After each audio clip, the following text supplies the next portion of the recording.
kalom pen tunai takom na elenta hina ama pen annam tuam hi tale sinno mina lai sim zong ama na hi. Son enjoy reading and trying new foods. Kong number ni lia homeboy. Number 2 is Comboy. Homeboy pen ama na hi le music te ngai no mina lai sim zong ukina lasak te zong uki. Comboy enjoy listening music, reading and singing.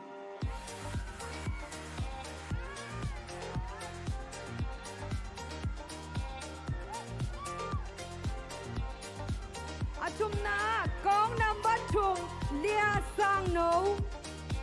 Number 3 is Sang No. Ama ka hi le fashion design lam te zong ukina lim swai te zong uki. Sang No enjoy fashion design and painting.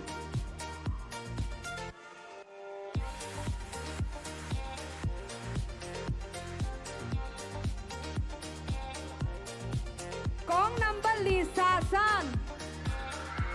Number 4 is Sasan. Ama pen bolung sui le kimol na tuam le an huan si te uki. Sasan enjoy playing soccer and she loves cooking.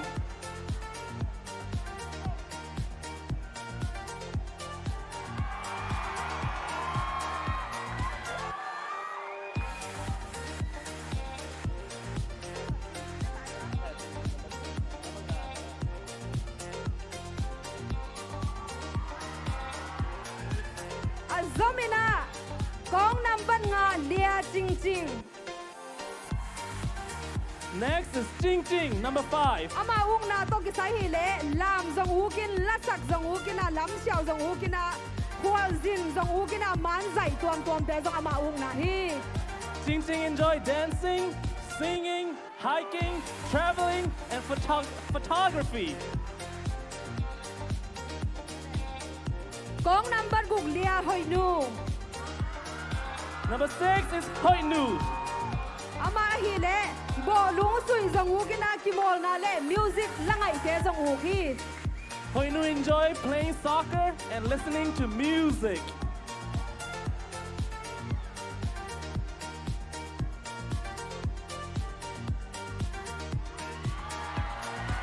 Kong number sagi Sarah Dano. Number 7 is Date No.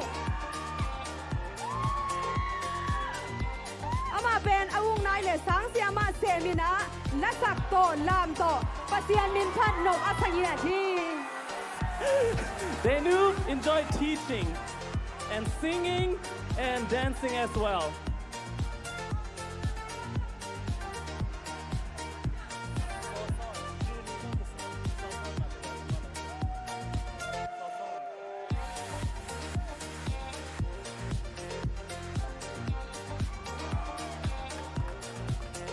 Azomina lia so Juni so son.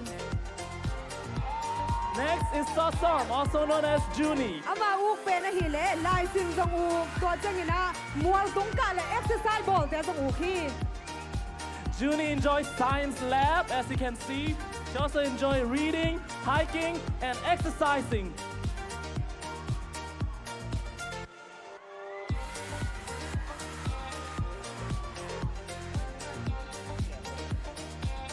Kong number kwa lia sian hoi. Number 9 is Sian Hoi.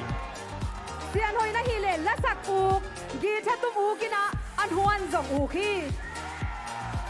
Sian Hoi enjoys singing, playing guitar, and cooking.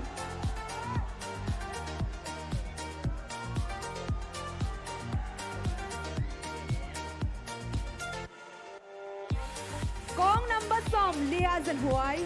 Number 10 is Zen Wai. Ama na hi le drum tum zong kina min tu mi set zong dina to ki chang ina lim swai te zong kin lasak zong ki. Zen Wai enjoy acting. She loves to play drum, painting, as well as singing.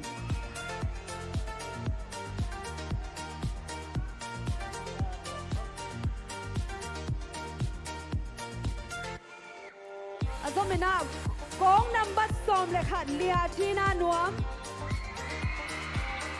Number 11 is Tina Nuam. Ama u kahile bolung sui kimol na le anhuan le now jin u hi Tina Nuam enjoy playing soccer, cooking, and babysitting.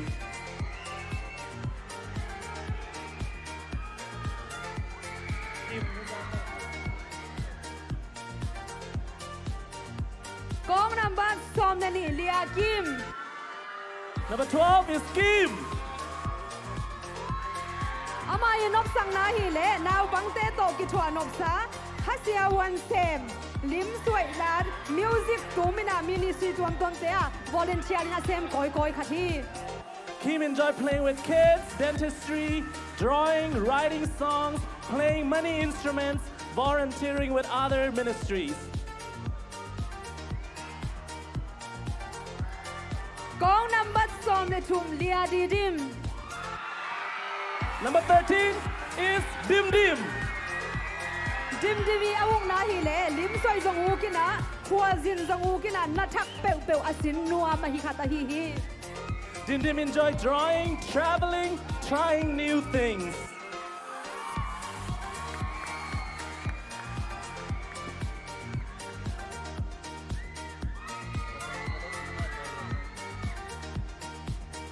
Give it up for Zolia 2022. Zolia de khun Việt Nam bên sia sia ni le Okay tun anak se Zotang te sam leo leo ni le Now we welcome Zotang Zotang. te ready ta ya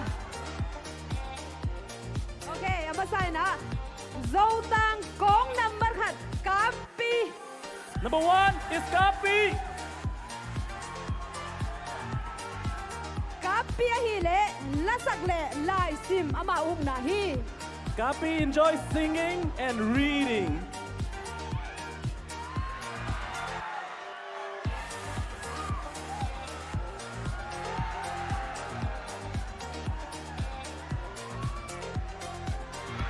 Azomina Kong number ni Daniel Muang Number 2 is Daniel Muang.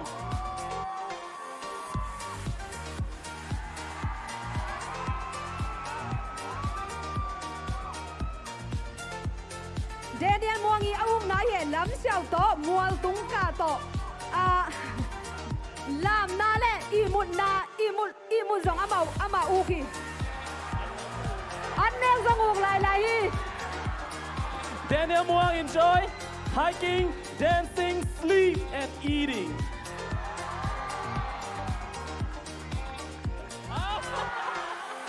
luk da me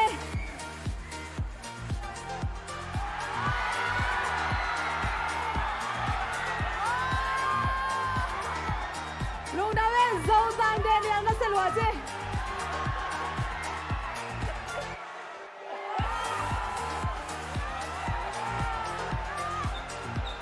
Daniel Muang, everyone.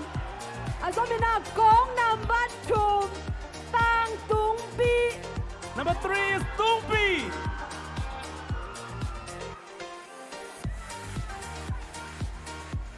Tang Tung Pin awung na hi le lim soi le volleyball ki mol na te u khi Tumpi enjoy drawing and playing volleyball.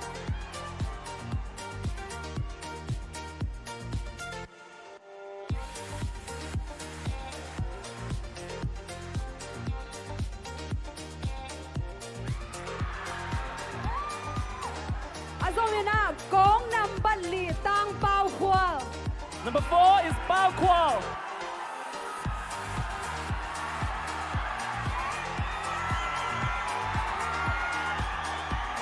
Tang Pao Khwal li ung na hi le bolung sui u kina gym zong ki mol le exercise ball si te ama u ka hi hi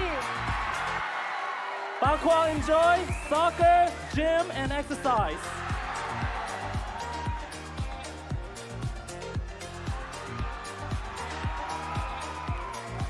Azomina Kong number nga Tang Chin Ta Number 5, Cinta.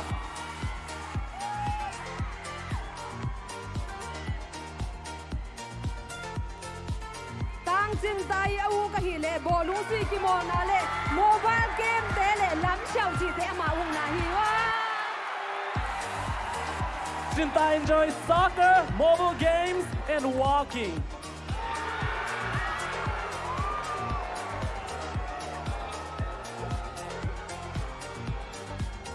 Zomi na kong number group tang tungpi. Number 6, Tumpi.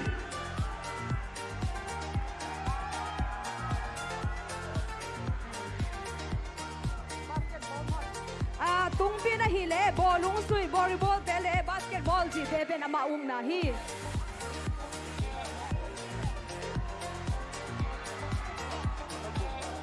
Tumpi enjoy playing sports, soccer, volleyball, basketball. Kong number sagi tang khwa khwal. Number 7 is Kwal Kwal.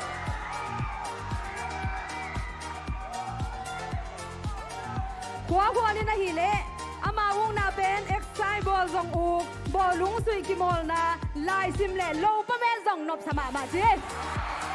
Low pa men ki sam ten na sambo. Kwal Kwal enjoy gym, soccer, reading, and mowing grass.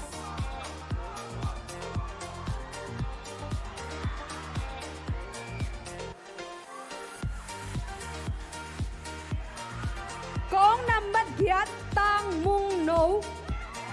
Number 8, Mung No.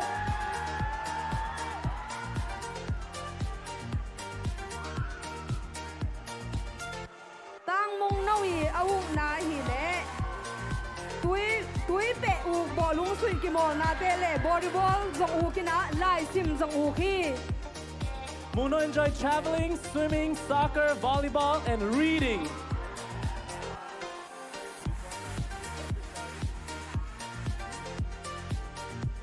Zomi na kong number kwa tang som no.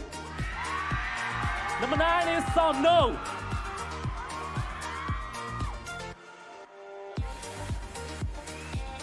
Tang som no na hile bolung sui kimol na zong u kin volleyball zong u kin music langai ji te zong u ma ma hi. Som No enjoys soccer, volleyball, and music.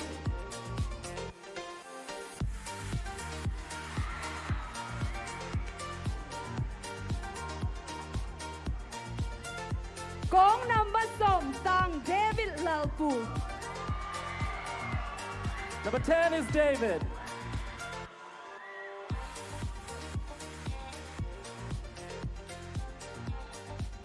Tang Lalpu na hile gym kimol na zong exercise ball na chi te man u ki.